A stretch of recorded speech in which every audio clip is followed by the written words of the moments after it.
Assalamualaikum teman-teman, selamat berjumpa lagi dengan saya Abdurrahman. Dan masih tetap di channel Abdurrahman ya. Dan masih tetap juga mengupas tentang seputaran asam lambung GERD anxieties psikosomatis. Masih tetap aja asam lambung GERD anxieties psikosomatis. Nah itu teman-teman ya. Nah di video kesempatan kali ini saya akan menceritakan atau menjelaskan tentang cemilan apa sih yang aman untuk para penderita asam lambung GERD anxieties psikosomatis. Karena memang orang yang terkena asam lambung GERD anxieties psikosomatis itu sangat bingung sekali ya, kalau misalnya kita mau ngemil, mau makan gitu ya, yang paling aman itu cemilan itu apa ya, karena kalau misalkan salah makan, salah ngemil, itu sensasinya pasti akan datang. Nah itu teman-teman ya, dan kalau misalkan sensasinya sudah datang, itu pasti tidak nyaman lagi ya. Ada rasa tidak nyaman di tubuh kita itu, baik itu di tubuh maupun di perasaan kita sendiri gitu. Nah itu teman-teman ya. Nah sebelum videonya saya lanjutkan, mohon di subscribe dulu, karena subscribe itu tidak memerlukan biaya, tidak memerlukan pendaftaran ya. Jadi subscribe itu hal yang sangat gratis ya. Subscribe itu adalah hal yang sangat mudah sekali buat teman-teman untuk dilakukan ya. Jadi teman-teman itu tinggal memijit tulisan yang warna merah, tulisan subscribe. Biar kenapa? Biar video saya itu cepat berkembang dengan baik. Dan kalau seandainya video saya berkembang dengan baik, itu akan menambah semangat tersendiri buat saya untuk terus meng-share tentang seputaran asam lambung GERD anxieties psikosomatis terhadap kalian. Dan dimohon teman-teman juga jangan lupa ya ditekan tombol loncengnya, biar kalian juga dapat notifikasi atau pemberitahuan video saya yang terbaru. Karena saya itu akan terus sering meng-share tentang seputaran asam lambung GERD anxieties psikosomatis terhadap kalian ya, dengan tujuan semoga saja video saya itu menjadi wasilah atau jalan keluar bagi para penderita asam lambung GERD anxieties psikosomatis hingga membaik ya, apalagi dengan sampai sembuh total ya. Amin ya rabbal alamin. Nah itu teman-teman ya. Dan dimohon juga ditekan like-nya, biar itu menjadi acuan buat saya seberapa banyak sih orang-orang yang menyukai video saya. Nah itu teman-teman ya. Dan dimohon yang paling utama sekali gitu ya teman-teman ya, mohon video saya itu di-share di Facebook, di WA, di Instagram. Biar kenapa? Biar orang-orang yang sedang terkena asam lambung GERD anxieties psikosomatis kemudian belum tahu ya, kalau seandainya belum tahu jalan keluarnya seperti apa, mereka akan tahu gitu teman-teman ya. Jadi jadikanlah video kita itu, penyakit kita itu menjadi lahan ibadah buat orang lain gitu teman-teman ya. Nah itu teman-teman ya. Dan saya juga sudah sering jelaskan di video-video sebelumnya, kalau seandainya kita sering melakukan kebaikan terhadap orang lain, itu niscaya Allah itu akan menyayangi kita ya teman-teman ya. Jadi otomatis ya, kalau misalnya kita sering melakukan kebaikan terhadap orang lain, Allah itu akan menyayangi kita, dan doa kita pun pasti akan dikabulkan apapun doanya. Bayangkan saja kalau misalnya kalian sudah melakukan kebaikan terhadap orang lain, kemudian kalian berdoa minta diangkat penyakitnya, apalagi yang sekarang yang sedang terkena asam lambung GERD anxieties psikosomatis ya, minta diangkat penyakitnya sama Allah Subhanahu wa taala. Kalian harus percaya, kalian harus yakin ya, Allah itu maha pemurah, Allah itu maha kuasa ya. Jadi kalian doanya pasti akan dikabulkan, kalian akan disembuhkan dengan total. Amin ya rabbal alamin. Nah itu teman-teman ya. Jadi saya tekankan sekali lagi, video saya itu jadikanlah lahan ibadah buat orang lain ya. Karena saya juga begitu ya. Saya tujuannya itu untuk menolong teman-teman ya, memotivasi teman-teman biar teman-teman itu cepat kembali lagi seperti dulu. Nah itu teman-teman, tujuan saya hanya itu. Saya tidak jual obat, saya tidak jual apapun ya. Saya hanya pure memberikan motivasi sama teman-teman gitu ya, untuk cepat-cepat terlepas daripada gangguan asam lambung GERD anxieties psikosomatis. Karena saya tahu ya bagaimana rasanya itu ya, ketika terkena asam lambung GERD anxieties psikosomatis itu sangat tidak nyaman sekali gitu ya. Mungkin orang lain yang belum terkena asam lambung GERD anxieties psikosomatis itu menilainya itu hanya sepele, tetapi yang kita rasakan itu sangat tidak nyaman sekali gitu ya teman-teman. Nah itu teman-teman ya. Nah ini saya juga lupa ya teman-teman, video saya itu alhamdulillah sekarang itu sudah berkembang, namun belum sempurna 100% ya. Karena ada beberapa hal yang harus teman-teman lakukan juga. Video saya atau channel saya itu berkembang berkat teman-teman, berkat dukungan teman-teman, dan alhamdulillah sekarang ada iklannya ya. Dan dimohon kepada teman-teman kalau seandainya ada iklan yang lewat, tolong jangan di skip ya, jangan dilewati, biarkan saja, cuman beberapa detik itu untuk membantu saya. Nah itu teman-teman ya. Nah kembali lagi ke topik utama ya. Apa sih sebetulnya cemilan yang paling aman itu buat orang-orang yang terkena asam lambung dan anxieties psikosomatis?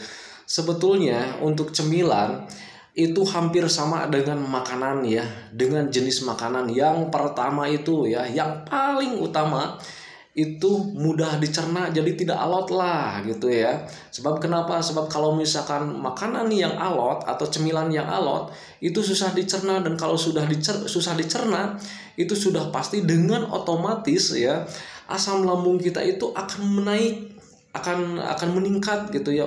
Soalnya untuk menghancurkan makanan, untuk mengolah makanan biar cepat terproses gitu ya teman-teman ya. Jadi sekali lagi yang paling utama, yang paling itu ya, jadi makanannya itu yang mudah dicerna, jangan alot-alot, jangan yang alot-alot. Nah itu ya. Nah kemudian yang kedua itu yang paling amannya itu yang tidak ada efek sampingnya. Apa sih sebetulnya yang tidak ada efek sampingnya? Yang tidak ada efek sampingnya itu yang seperti yang bisa menimbulkan atau membangkitkan atau mempertambah asam lambungnya teman-teman ya. Contoh banyak sekali makanan-makanan yang bisa meningkatkan asam lambung kita bertambah atau naik. Contoh misalkan coklat gitu ya teman-teman, kemudian yang mengandung susu gitu ya. Kemudian selain yang alot-alot ya teman-teman ya, kemudian yang ada pengembangnya, kemudian ada sodanya, kemudian produk-produk terigu. Nah itu ya teman-teman ya, jadi hindari saja itu dulu, sebab cemilan-cemilan itu bisa menyebabkan asam lambung kita naik gitu ya teman-teman. Jadi sekali lagi, cemilan yang paling aman itu yang pertama mudah dicerna, sama dengan makanan ya, mudah dicerna, kemudian tidak menyebabkan efek samping atau asam lambungnya bertambah atau naik. Nah itu teman-teman ya. Nah jenisnya apa saja sih? Nah kalau misal kalian pengen mencontoh saya waktu itu, tetapi untuk cemilan kalian boleh mencoba yang lain. Tetapi kalau misalnya sudah mencoba yang lain kemudian tidak apa-apa, lanjutkan saja. Tetapi untuk kasus saya waktu itu, cemilan yang lain-lain itu saya tidak bisa. Jadi saya itu hanya cemilan itu yang saya konsumsi itu hanya sari gandum ya. Waktu itu saya hanya kue Roma sari gandum, nggak apa-apa ya. Saya sebutkan namanya juga, saya tidak apa-apa ya. Sari gandum, kue Roma sari gandum. Nah itu waktu itu yang saya konsumsi itu aman sekali gitu ya teman-teman ya. Kemudian bubur oatmeal ya. Jadi ketika kalau misalkan sudah makan nih, tiba-tiba saya itu pengen ngemil gitu ya, saya hanya konsumsi 2 itu aja ya. Untuk kue-kuehnya gitu ya, kuehnya sari gandum, kue Roma ya, kemudian buburnya bubur oatmeal gitu ya. Nah itu ya. Nah kemudian kalau misalkan cemilan yang lainnya lagi, tetapi jangan boleh kalian contoh, tetapi kalau misalkan ditanya rasanya nggak enak ya nggak nyaman ya. Waktu itu saya cuman nyemilnya itu ya tahu mentah ya, tahu mentah gitu ya.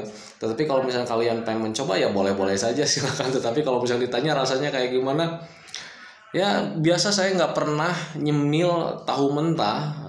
Pas ketika waktu itu memang kebutuhan yang saya lakukan waktu itu, ya saya paksakan dan akhirnya terbiasa gitu ya teman-teman ya. Nah itu kemudian rebusan ini ya, apa ya, rebusan labu siam. Nah itu ya, rebusan labu siam selain membantu untuk apa ya, untuk menambah gizi juga, labu siam juga bisa menurunkan panas dalam kita ya. Karena memang orang yang terkena asam lambung dan anxieties psikosomatis itu lambungnya itu sering panas ya. Itu sebetulnya itu ada peningkatan daripada asam lambung. Bisa saja ya kadar keasamannya bertambah atau kapasitas asam lambungnya bertambah. sehingga perut itu menjadi panas ya, pokoknya jadi panas dalam aja gitu ya. Nah itu bisa meredakan ya, rebusan labu siam bisa meredakan panas dalam kita. Nah itu teman-teman ya. Jadi saya hanya konsumsi waktu itu kue Roma sari gandum, kemudian buburnya bubur oatmeal ya, kemudian tahu mentah waktu itu ya, cemilannya itu jadi tahu mentah itu dipotong dadu lah, taruh aja di mangkok gitu ya. Jadi ketika iseng kalau nonton TV ngemil itu ya tahu mentah, dulu itu saya lakukan karena waktu itu yang saya aman makan, yang saya aman ngemil waktu itu cuman jenisnya cuman itu ya. Kemudian untuk buah-buahannya saya pepaya. Nah kalau jusnya saya jus alpukat waktu itu. Cuman gitu-gitu aja ya. Tetapi kalau misalkan teman-teman mau mencoba makanan yang lain, boleh-boleh saja. Nanti kalau misalkan ada reaksi ya, kemudian ada sensasi yang dirasakan, hentikan saja karena untuk mencoba itu tidak berbahaya, asal jangan keterusan saja ya. Kalau misalkan ada makanan, ada cemilan mau kita konsumsi, kemudian selang 10 menit atau 15 menit ada sensasi yang dirasakan, hentikan saja. Kalau misalkan tidak ada reaksi, tidak ada sensasi, lanjutkan saja, berarti aman ya. Nah itu berarti setiap orang itu sensitif lambungnya itu berbeda gitu teman-teman ya. Contoh lah gini lah, kalau misalkan kalian mau ngemil oh ya Kang, contoh misalkan kalau kalian mau ngemil ini ya, ngemil makanan yang lain gitu ya, kalian tidak ada sensasi yang dirasakan, kalian aman, tetapi belum tentu si kue itu aman buat orang lain. Karena apa? Karena sensitif lambungnya itu berbeda-beda. Ingat ya, sensitif lambungnya itu berbeda-beda. Makanya kalian coba saja sedikit ya. Coba saja sedikit ya. Kalau misalnya tidak ada sensasi, lanjutkan saja. Nah itu ya untuk cemilan teman-teman ya. Jadi untuk cemilan itu sebetulnya sama saja dengan jenis makanannya, yaitu yang pertama yang aman ya, yang aman itu yang mudah dicerna, jangan yang alot-alot. Kemudian cemilannya yang tidak ada efek sampingnya. Dan kalau misalnya kalian pengen meniru gaya saya waktu itu nyemil cemilan saya waktu itu, saya katakan waktu itu ya, saya sebutkan saya konsumsinya itu kue Roma sari gandum waktu itu ya, kemudian buburnya bubur oatmeal, kemudian jusnya jus alpukat ya, ditambah lagi cemilannya itu tahu mentah ya. Kemudian saya sering konsumsi pepaya, kemudian sering konsumsi labu siam waktu itu ya. Dan kalau misalkan ditanya nyaman nggak ngemil-ngemil yang kayak gitu, sudah tentu tidak ya. Nah itu teman-teman ya. Tetapi untuk menambah perbaikan lambung kita ya, jalankan saja. Nah itu teman-teman ya.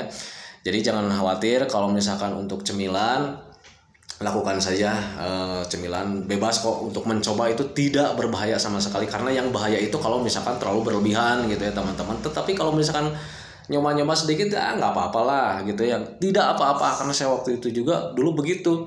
Sebelum saya tahu yang amannya saya itu jenisnya cuma segitu, saya itu dulu juga sama ya, saya konsumsi dulu yang lain-lain gitu ya teman-teman. Kue ini saya coba, ternyata ada sensasi, saya tulis waktu itu ini tidak nyaman. Kemudian saya coba lagi kue yang lain, kemudian ada sensasi, saya catat lagi ini tidak aman. Seperti itu ya teman-teman. Jadi ketika itu saya tahu ya, ternyata cemilan yang aman buat saya jenisnya itu cuma sedikit ya. Tetapi berbeda lagi dengan teman-teman teman-teman saya yang datang ke rumah, itu dia menceritakan, Pak saya mah ternyata ngemil ini tidak apa-apa. Nah berarti setiap orang sensitif lambungnya itu berbeda-beda teman-teman ya. Nah itu ya, jadi kalau dikatakan bukan sensitif ya, kalau dikatakan sifat alerginya itu berbeda-beda gitu teman-teman ya. Nah itu jadi untuk cemilan coba saja, tetapi kalau misalnya kalian ingin mencoba untuk gaya saya, silakan, bebas dengan saya. Nah itu teman-teman video dari saya, video tentang seputaran cemilan. Jangan khawatir karena memang cemilan itu sangat penting ya, sangat penting sekali untuk mengusir kejenuhan gitu ya. Makan sih sudah gitu ya, tetapi tidak ada yang dikerjakan gitu ya, sensasi sedang datang gitu, lagi pengen ngemil gitu, tetapi di sisi lain ngemil kita takut gitu ya. Tidak apa-apa, coba saja gitu ya teman-teman. Tapi kalau misalnya pengen yang aman, silahkan ikutin gaya saya. Nah itu teman-teman ya. Nah itu teman-teman video dari saya, semoga saja videonya menjadi wasilah buat kalian yang sedang gundah gulana bagaimana cara ngemilnya. Dan itu teman-teman ya. Dan saya doakan semoga kalian cepat sembuh, cepat membaik, apalagi sampai dengan sembuh total. Amin ya rabbal alamin. Catatan dari saya, jangan putus semangat kalian. Jangan putus tekad kalian harus bagus ya, semangat kalian harus bagus. Ingat ya, kasihan keluarga kalau misalkan kalian terus rasakan kasihan keluarga ya. Jadi lakukan saja metodenya, pahami tentang penyakit kalian biar kalian itu cepat membaik gitu ya teman-teman ya. Doa dari saya semoga kalian cepat membaik, amin ya rabbal alamin. Nah itu video dari saya, nanti akan saya share tentang karena ini banyak permintaan ya, tentang olahraga saya waktu itu ketika terkena asam lambung dan anestesi psikosomatis, olahraganya macam kayak gimana sih. Nah itu nanti saya akan share di episode selanjutnya. Assalamualaikum warahmatullahi wabarakatuh.